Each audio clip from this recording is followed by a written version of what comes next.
조선 숙종 때 강원도 어느 마을에 홍씨 과부가 살았답니다.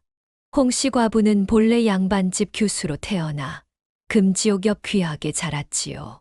얼굴도 아름답고 성품도 온화하여 주위에 구원하는 이가 많았다고 합니다. 하지만 20살에 시집을 가자마자 남편이 병을 얻어 세상을 떠나는 바람에 홀로 된 것이었죠. 시댁에서는 재혼을 권했지만 홍 씨는 절개를 지키겠다며 친정으로 돌아왔답니다. 아녀자된 도리로 한 남자를 섬기면 그뿐이지요. 제가 어찌 다시 시집을 가겠습니까? 그렇게 말하는 홍 씨의 모습이 하도 의연하여 친정아버지는 마을 외곽에 작은 농장을 마련해 주었답니다. 홍 씨는 그곳에서 머슴둘과 여종 하나를 데리고 조용히 살림을 꾸려나갔지요. 이복에나 돌쇠, 내년에도 우리 집에서 일해줄 수 있겠나?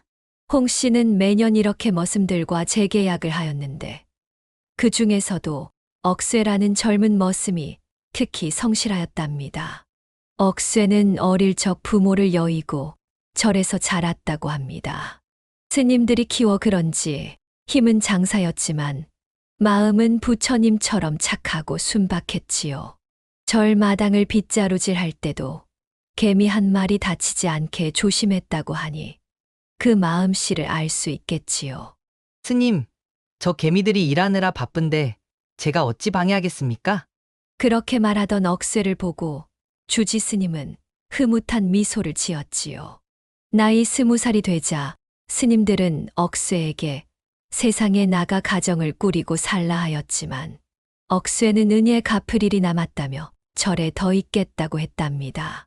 스님들 덕에 이만큼 자랐으니 절의 힘든 일은 제가 도맡아 하겠습니다. 하지만 그해 큰 산불이 나서 절이 타버리고 말았지요.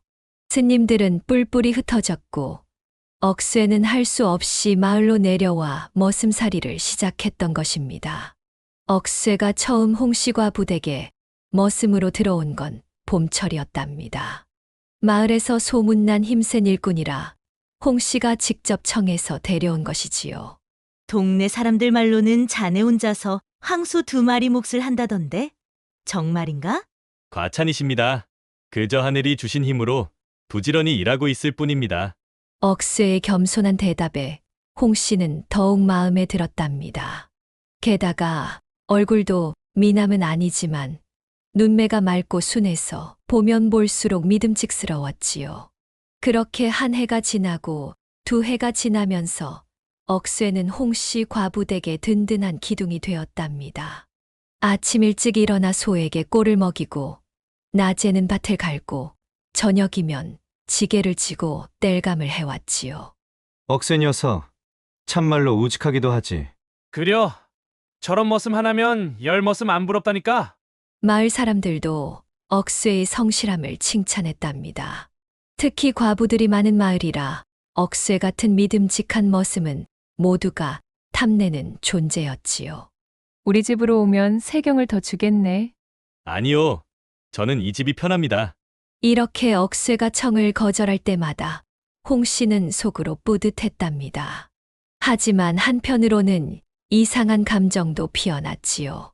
날이 갈수록 억쇠의 우람한 체구가 눈에 들어왔고 땀에 젖은 등골이 마음을 설레게 했으니까요. 아이고, 이게 무슨 생각이람. 양반의 딸이 머슴을 보고. 홍 씨는 그런 마음이 들 때마다 얼굴을 가리고 안방으로 달아났답니다. 하지만 밤이면 더욱 선명하게 억쇠의 모습이 떠올랐지요. 날이 더워질수록 홍 씨의 마음도 덩달아 달아올랐답니다. 그러던 어느 날이었습니다. 추수가 끝나고 한가해진 겨울철, 머슴들은 저마다 놀 궁리만 하고 있었지요. 가만히나 맷방석을 짜면서 시간을 보내고 저녁이면 동네 복로방에 모여 술도 마시고 투전도 쳤답니다. 억쇠도 가끔 그 모임에 어울렸는데 사실 노는 것보다는 다른 머슴들의 허물없는 이야기가 좋아서였지요. 그날도 억쇠는 복로방에서 다른 머슴들과 어울려 있었답니다. 여봐라, 억쇠야. 오늘은 꼭 한잔하고 가야 한다. 아니요. 저는 술을 잘 못하니 에이, 이 사람아. 추운 겨울날 술 한 잔이 약이란 말이여. 결국 억쇠는 다른 머슴들이 권하는 술을 마시게 되었지요. 평소 술을 멀리하던 터라 얼마 마시지도 않았는데 얼굴이 발그레해졌답니다. 아이고, 이제 돌아가 봐야겠소. 벌써 가게? 날도 추운데 더 있다가. 마님께서 기다리실 텐데 이만 가보겠습니다. 억쇠가 일어서자 다른 머슴들이 눈을 찡긋거리며 놀려대었지요. 그래, 어서 가보게나. 홍과부 마님이 목 빠지게 기다리실 테니. 에이, 무슨 말씀을. 억쇠는 얼굴을 붉히며 복로방을 나섰답니다. 사실 마을에서는 이미 홍과부와 억쇠에 대한 소문이 바다했지요. 과부가 젊은 머슴을 두고 아무 일도 없을 리 없다나 뭐라나. 하지만 그건 다 남들의 시샘이었답니다. 억쇠는 정말로 주인 마님을 공경하는 마음뿐이었으니까요. 그래서 다른 머슴들의 농담이 더 부끄러웠던 것이지요. 그렇게 늦은 밤, 억쇠는 휘청거리는 발걸음으로 홍과부댁 대문 앞에 섰습니다. 아무리 두드려도 대답이 없자 할 수 없이 담을 넘었지요. 마님도 깊이 주무시나 보다. 그런데 그때였습니다. 안방에서 신음소리가 들려오는 게 아니겠습니까? 아이고 배야. 아이고 죽겠구나. 억쇠는 깜짝 놀라 마루로 달려갔습니다.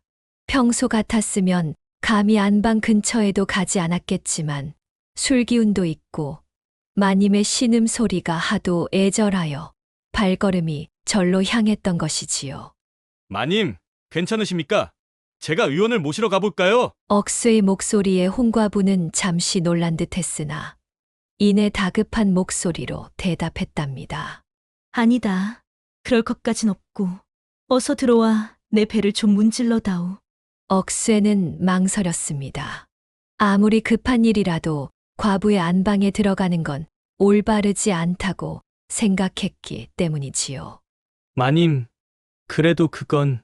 에구, 이 사람아.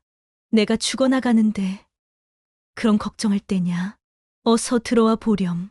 홍과부의 다급한 목소리에 억쇠는 결국 안방으로 들어갔답니다. 어둠 속에서도 마님의 고운 얼굴이 달빛에 희미하게 비치는 게 보였지요. 호롱불이라도 켜드릴까요? 불은 무슨. 어서 이리 와서 내 배를 좀 문질러다오. 억쇠가 조심스레 다가가자 홍과부는 그의 커다란 손을 잡아 자신의 배 위에 올려놓았습니다. 솥뚜껑만한 억쇠의 손이 홍과부의 섬섬옥체를 덮자 묘한 기운이 둘 사이에 감돌았답니다. 아이고, 좀 더 아래쪽이 아프구나. 더 아래가 아파서 못 견디겠구나. 그러다 어느 순간 억쇠가 놀라 손을 빼려 하자 홍과부가 그의 손목을 꼭 붙잡았답니다.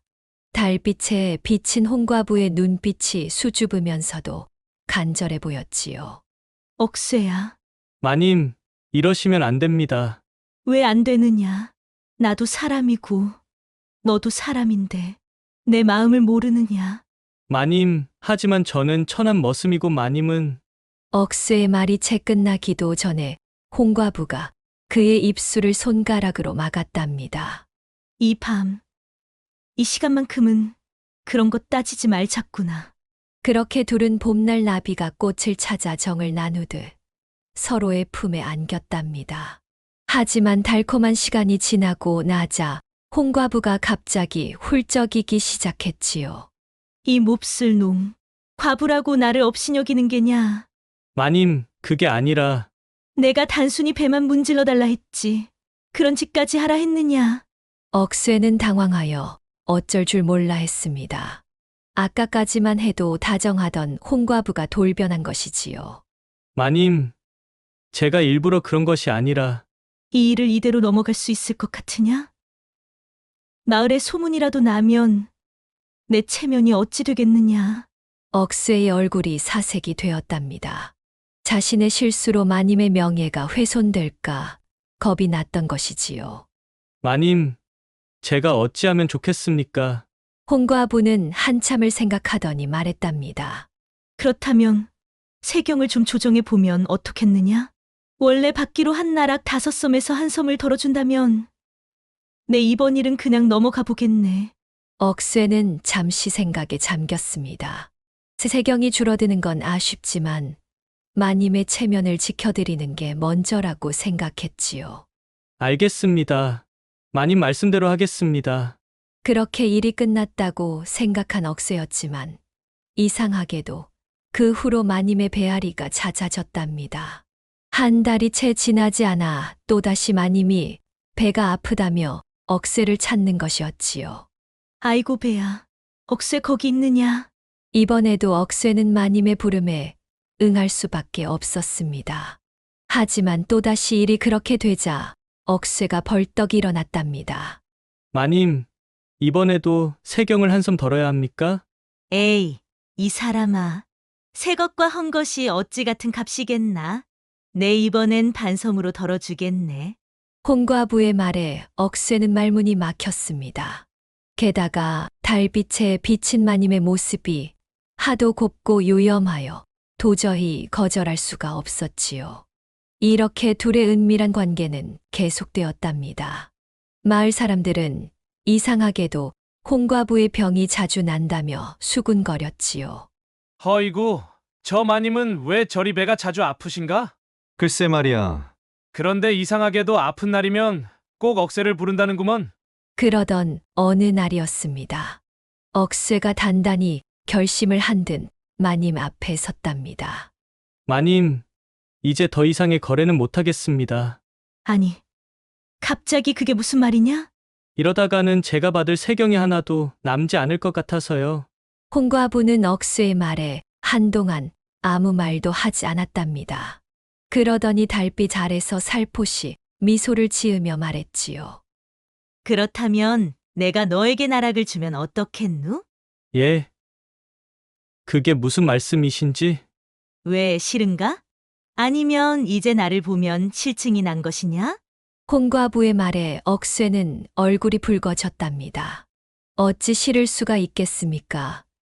오히려 날이 갈수록 마님의 아름다움에 더욱 빠져들고 있었지요. 아닙니다. 그런 게 아니라 그럼 됐다. 이제부터는 내가 너에게 나락을 줄 테니 밤마다 나의 병을 고쳐주려무나.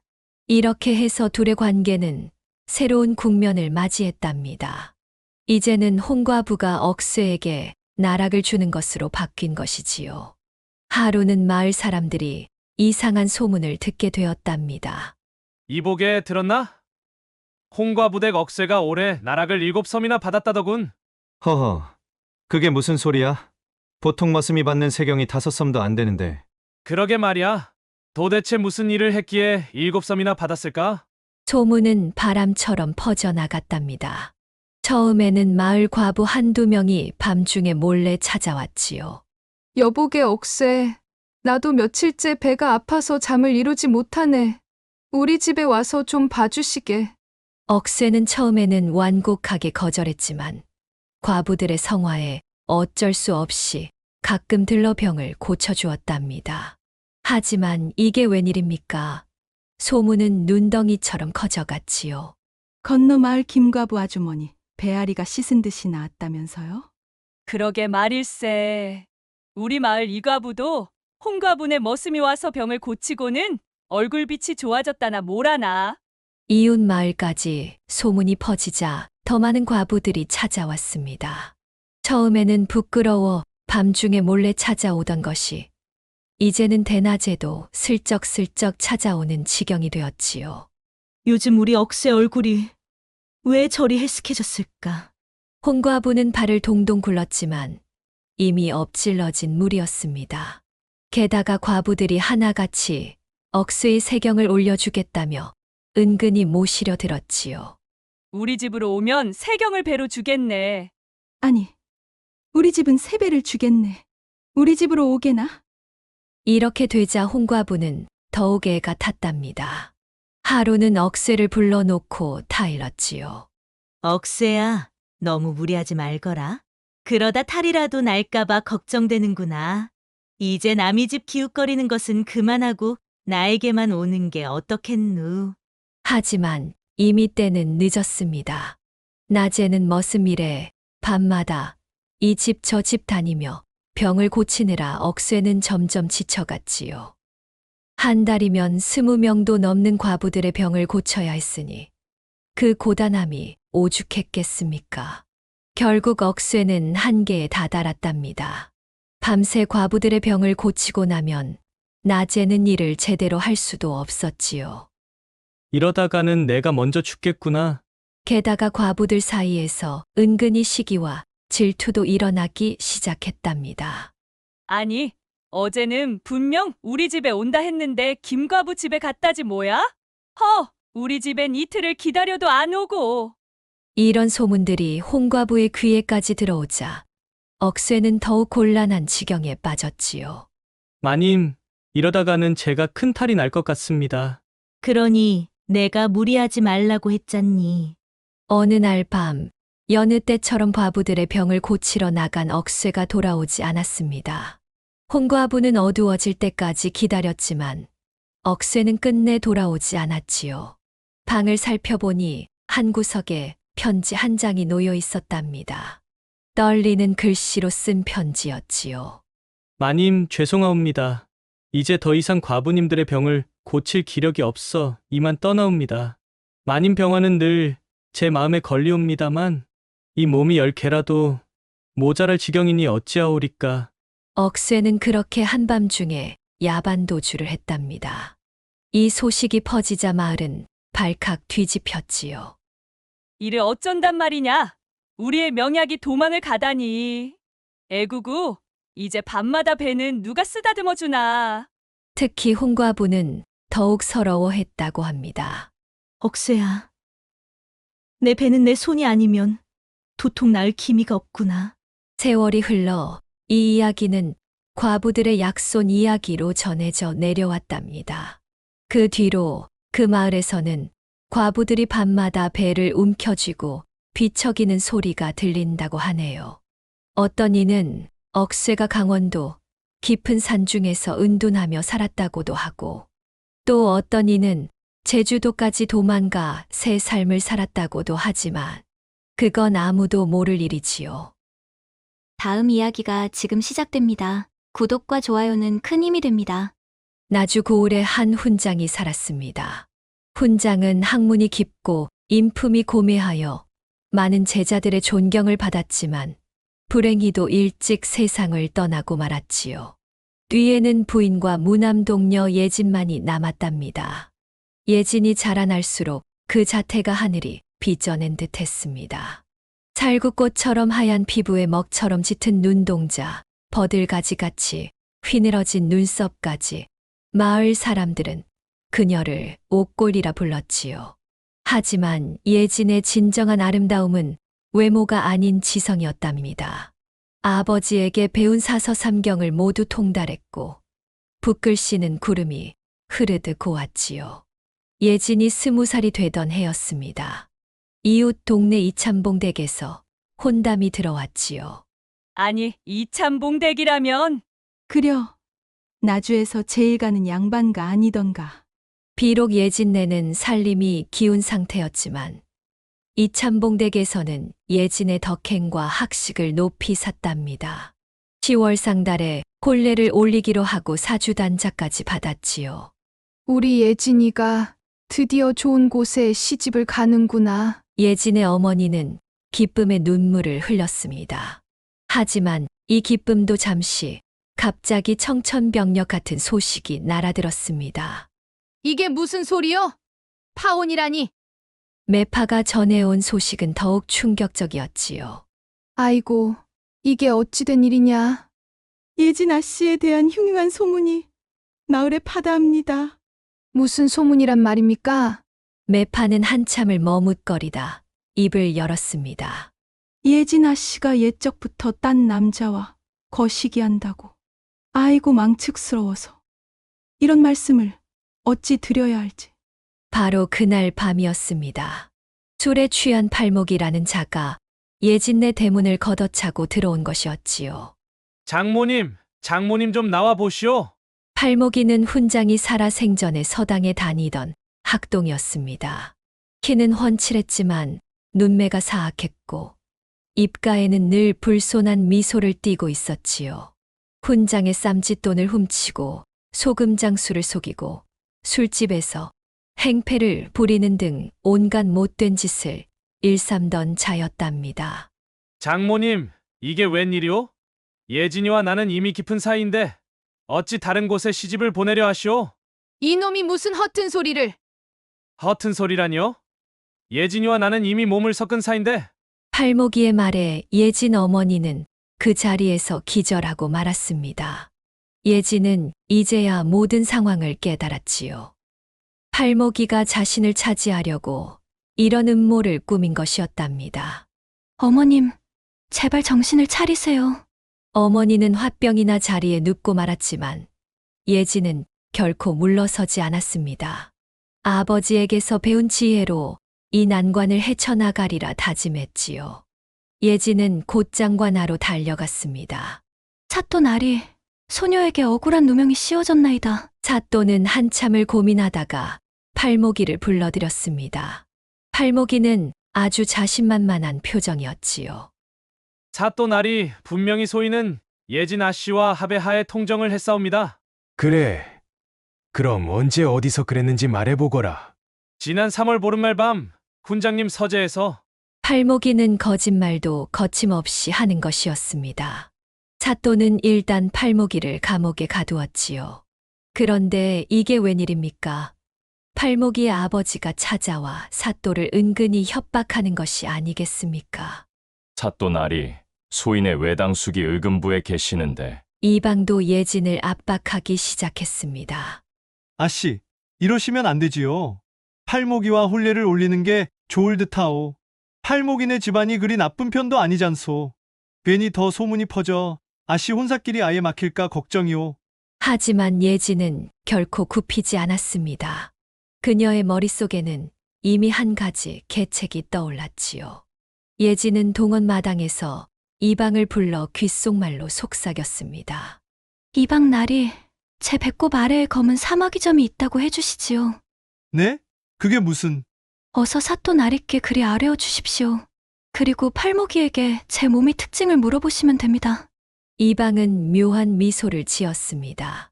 이미 팔목이의 아버지에게서 뇌물을 받은 터라 이것이 좋은 기회라 생각했지요. 알겠소이다. 사또께 그리 아뢰겠소. 이방은 사또에게 예진의 말을 전한 뒤 슬그머니 감옥으로 향했답니다. 팔목이 내 놈 잘 들어라. 예진아 씨 배꼽 아래에 검은 사마귀점이 있다고 하더구나. 사또께서 물으시거든 그리 대답하면 될 게야. 하하, 이방 덕에 이제 예진이는 내 것이 되겠군. 사또가 팔목이를 불러들였을 때 팔목이는 자신만만한 표정이었습니다. 내가 정말 예진과 살을 섞었다면 그녀의 몸에 어떤 특징이 있는지 말해보거라. 네, 배꼽 아래에 검은 사마귀점이 있사옵니다. 바로 그때 예진의 입가에 승리의 미소가 번졌습니다. 사또 나리, 안방마님을 한 번만 뵙게 해주십시오. 예진은 사또의 관저로 안내되었습니다. 안방마님이 직접 예진의 몸을 살폈지요. 이 규수의 배꼽 아래에는 아무런 점이 없사옵니다. 안방마님의 말에 사또의 눈이 번쩍 커졌습니다. 이 고얀 놈! 당장 팔목이를 형틀에 묶어라! 팔목이는 그제야 자신이 예진의 계책에 넘어갔음을 깨달았지요. 이방과 한통속이 되어 거짓말을 했다가 도리어 자신의 허위가 만천하에 드러난 것입니다. 아니, 이게 아닙니다. 이방 날이 어서 말씀해 주시오. 하지만 이방은 이미 슬그머니 자리를 피한 뒤였답니다. 팔목이는 곤장 20대를 맞고 감옥에 갇혔고 이방은 파직되어 고을에서 쫓겨났지요. 과연 훈장의 딸이로구나. 지혜롭기가 이를 데 없다. 사또는 예진의 지혜에 크게 감탄하였답니다. 그리고 얼마 지나지 않아 사또는 자신의 맏아들과 예진의 혼사를 제안했지요. 내 아들놈이 한양에서 과거 공부를 하고 있다. 내가 내 며느리가 되어주면 어떻겠느냐. 이렇게 예진은 자신의 지혜로 누명을 벗었을 뿐만 아니라 더 좋은 인연까지 얻게 되었다고 합니다. 후일 예진은 사또의 맏며느리가 되어 시댁에서도 그 지혜를 인정받았다고 합니다. 특히 시아버님인 사또는 예진을 친딸처럼 아끼며 자주 정사를 의논했다고 하네요. 우리 며느리의 지혜는 하늘이 내린 것이 분명하구나. 팔목이는 감옥에서 나온 뒤로 다시는 나주 고을에 얼씬도 하지 않았답니다. 이방은 파직된 후 떠돌이 생활을 하다가 끝내 거지꼴이 되어 고향으로 돌아갔다고 하지요. 이렇게 예진은 자신의 지혜로 위기를 이겨내고 더 나은 삶을 살게 되었다고 합니다. 다음 이야기가 지금 시작됩니다. 구독과 좋아요는 큰 힘이 됩니다. 조선 경상도의 상주고을에는 이름 높은 두 가문이 있었습니다. 홍씨와 곽씨, 두 집안 모두 천석군이라 불릴 만큼 논밭과 재산이 넉넉했지요. 하지만 부유한 재산과 명예가 꼭 후손들의 훌륭함을 보장해 주는 건 아닌 모양입니다. 두 집안의 후예인 홍석방과 곽준서가 그렇다 할 만했으니까요. 이들은 조상의 덕으로 풍족한 삶을 물려받았지만 그 재산을 지키기는커녕 허망하게 탕진하며 고을의 입방아에 올랐습니다. 홍석방은 조선의 어떤 미남을 견주어도 손색 없을 만큼 준수한 외모를 지녔습니다. 훤칠한 키와 넓은 어깨는 어디서나 시선을 끌었고 이러한 외모는 그가 여인들의 주목을 받으며 여색을 좇는데 더욱 유리하게 작용했습니다. 그의 외모 덕분에 많은 이들이 처음에는 그를 신뢰하거나 호감을 표했지만 곧 그의 속빈 행동을 알게 되면 실망하기 일쑤였지요. 그의 속은 어찌나 빈약했던지 학문에는 통흥미가 없고 오직 여인의 치맛자락만 쫓아다니며 시간을 보냈습니다. 그의 방탕한 행태는 집안의 크나큰 골칫거리가 되었습니다. 장터를 지나가다 만나는 여인들에게까지 경솔한 농담을 던지니 고을 사람들은 홍석방이 지나가면 슬그머니 자리를 피해버리곤 했습니다. 그의 부친은 그런 아들을 보며 통탄했지만 이미 늦은 일이었지요. 이런 태도는 점차 가문 내 신뢰를 무너뜨려 가족들 간에도 불화가 생기게 했습니다. 반면 곽준서는 상인의 기질을 타고난 인물이었습니다. 그는 어릴 적부터 재빠른 머리와 상황 판단으로 주위 사람들을 놀라게 했습니다. 동네 장터에서 남는 물건을 사고 팔며 소소한 이익을 챙겼고 이런 기질은 또래 친구들 사이에서도 유명했습니다. 그러나 이러한 영악한 성격은 점차 도박판으로 흘러갔습니다. 처음에는 어른들이 하는 투전판을 구경하며 호기심을 보였지만 곧 작은 내기를 시작으로 본격적인 노름에 빠져들었습니다. 그는 도박에서 잃으면 되찾으려 더 큰 돈을 걸었고 이를 감추기 위해 종종 친구들에게 돈을 빌리거나 집안의 물건을 몰래 내다 팔기도 했습니다. 이러한 행동은 이웃들 사이에서 불신을 낳았고 그의 부모에게도 크나큰 실망을 안겨주었습니다. 결국 그의 부친은 아들의 심각성을 깨닫고 서당에서 쫓아내며 꾸짖어야 했습니다. 이 두 사람이 장성하고 나서는 상주 고을의 화제거리가 되었지요. 홍석방은 장가를 든 후에도 여색을 끊지 못해 기생집을 전전하며 집안 재산을 탕진했고 곽준서는 날이 새는 줄도 모르고 투전판에서 돈을 날리며 재산을 까먹었습니다. 고을의 어르신들이 느티나무 아래 둘러앉아 한숨을 쉬며 말했습니다. 곽서방은 투전판에서 집안을 다 날리고도 큰소리 치겠지. 홍서방은 또 누구네 부녀를 농락했다는 소문이 돌더군. 둘 다 망할 건 분명한데 누가 먼저 망할지 내기를 걸어볼까? 그러자 웃음이 터졌고 누군가 말했습니다. 망할 놈들이 내기 소재로는 제격이지 않소. 느티나무 아래에서는 이런 조롱 섞인 대화가 끊이지 않았습니다. 두 사람의 만행은 그만큼 고을 전체에 알려져 있었지요. 그러나 그날 지나가던 땡추 한 사람이 어르신들의 대화에 끼어들며 말했습니다. 노름꾼은 집안을 날려도 아내 품에서 잠을 잘 수 있겠지만 고입쟁이 아내는 평생 마음 편히 자지 못하는 법이요. 이 말을 내뱉은 땡추는 고된 세월을 살아온 듯한 중년의 사내로 그의 누더기 옷에는 구멍이 숭숭 나 있었고 손에는 오래된 목탁이 들려 있었습니다. 그는 젊은 시절 아버지의 노름 빚을 갚기 위해 떠돌이가 되었고 이후 절에서 행랑살이를 하며 세상의 풍파를 두루 겪었다고 합니다. 고을을 떠돌며 다양한 사람들의 몰락을 목격한 그의 말은 단순한 조언이 아니라 직접 보고 겪은 삶의 지혜였지요. 땡추의 말은 마치 한치 앞을 내다본 것처럼 정확하게 들어맞았습니다. 세월이 흘러 10여 년이 지나자 홍석방과 곽준서 두 사람의 집안은 모두 재산을 탕진하고 몰락의 길을 걷게 되었지요. 홍석방은 그의 외모와 능란한 말솜씨 덕분에 고을 내외의 여인들에게 사랑받았지만 그 사랑은 실로 더섭는 것이었습니다. 그의 애정은 깊이가 없었고 이런 행동이 반복되면서 여인들의 신뢰를 잃기 시작했습니다. 첩들은 그가 빈 껍데기뿐이라는 것을 알아차리고 하나둘 등을 돌렸으며 결국 모든 여인들이 그의 곁을 떠나기 시작했죠. 홍석방은 그의 방탕한 생활이 결국 집안을 허물기 시작하는 것을 느꼈습니다. 부인은 처음에는 그를 기다리며 인내했습니다. 새벽까지 돌아오지 않는 남편의 빈자리를 채우며 자식들과 가정을 지키려 했지요. 하지만 홍석방은 여전히 기생집과 거리에서 방탕한 생활을 이어갔고 그런 그의 모습에 부인의 가슴은 점점 더 무거워졌습니다. 어느 날 부인은 결단을 내렸습니다.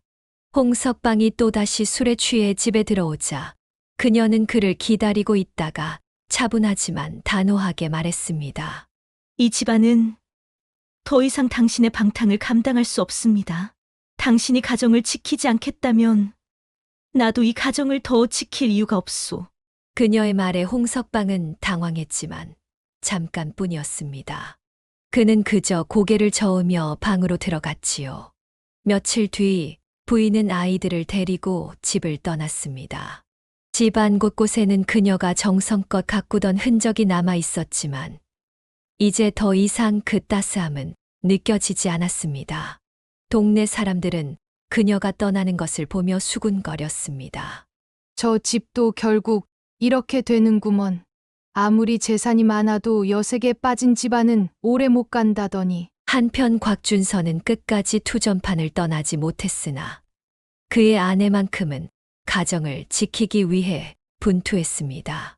곽중서가 홍석방과 다른 점이 하나 있다면 꼭 집에 들어오면 남편으로서 밤에 해야 할 의무를 충실히 했다는 것이었지요. 그는 마지막 남은 논밭을 도박빚으로 날린 뒤에도 집에 돌아오면 따뜻한 밥상을 마주할 수 있었습니다. 한편 홍석방의 참담한 몰락은 고을 내의 조롱거리가 되었습니다. 그는 기생집의 심부름꾼으로 일하며 남은 삶을 연명했습니다. 기생들은 그를 부르며 일부러 조롱 섞인 명령을 내리곤 했습니다. 홍서방, 어젯밤에 먹다 남은 전이 있는데 그거라도 얼른 먹고 힘내서 물동이에 물 좀 채우시게. 할 수 있는 게 그것밖에 없지 않소. 기생들의 날선 말들은 마치 뼈아픈 가시처럼 그의 가슴을 찔렀습니다. 홍석방은 굽실거리며 물동이를 들었지만 눈에는 쓸쓸함과 후회가 가득했습니다. 밤이 되면 그는 기생집 뒷마당의 작은 방에서 홀로 앉아 한숨을 내쉬며 중얼거렸습니다. 이런 꼴이 되려고 내가 그 많은 재산을 탕진했단 말인가? 그러나 누구도 그의 탄식을 들어주는 이는 없었습니다. 기생들의 웃음소리가 밤새 이어지며 그의 초라한 현실을 더욱 선명히 드러냈습니다. 홍석방은 모든 것을 잃고 결국 기생집에서 쫓겨났습니다. 그의 삶은 이제 거지 신세로 전락하여 골목길을 떠돌며 구걸로 연명해야 했습니다. 한때 천석꾼이라 자랑하던 그가 구걸을 위해 손을 내밀 때 사람들은 눈살을 찌푸리며 고개를 돌렸지요.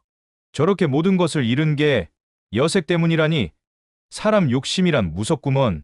지나가던 농부가 한탄하며 한마디를 던졌습니다. 반면 곽준서의 이야기는 조금 달랐습니다. 그의 아내는 끝끝내 주막을 운영하며 가정을 지켜냈고, 곽준서는 아내의 덕분에 스스로를 돌아보게 되었지요. 하루는 곽준서가 술을 따르는 아내의 모습을 물끄러미 보며 말을 꺼냈습니다. 여보, 내가 정말 잘못 살았구먼. 이제는 이 주막과 당신을 지키며 살겠소. 이후 곽준서는 투전판 대신 주막의 일을 돕기 시작했습니다. 곽서방, 이제 밥 장사를 배우나? 투전반에서 배운 재주는 어디로 갔소? 처음에는 사람들이 그런 그를 비웃기도 했지만 그의 성실함에 차츰 마음을 열었습니다. 그는 부지런히 움직이며 손님들을 맞았고 아내와 함께 주막을 점점 번창시켜 갔지요. 고을 사람들은 이 두 사람의 이야기를 입에 올리며 교훈을 되새겼습니다. 돈이란 잃어도 다시 벌 수 있지. 하지만 사람을 잃으면 끝이란 말이야. 느티나무 아래에 모여 앉은 어르신들은 손자들에게 늘 이 이야기를 들려주며 당부하곤 했습니다. 가정을 소홀히 하면 그 끝은 참담하다. 너희도 사람과 집안을 잘 지켜야 한다. 곽준서의 집은 점차 웃음소리로 가득 찼고 그의 삶은 아내의 사랑 덕분에 완전히 달라졌습니다. 반대로 홍석방의 이름은 더는 기억되기를 원하지 않는 과거의 흠으로 남았습니다. 시간이 흘러도 두 사람의 이야기는 고을 사람들에게 돈과 사람, 그리고 가정의 가치를 깨닫게 하는 하나의 상징으로 남았습니다. 노름꾼은 집안을 날려도 아내 품에서 잠을 자지만 오입쟁이 아내는 평생 마음 편히 자지 못한다.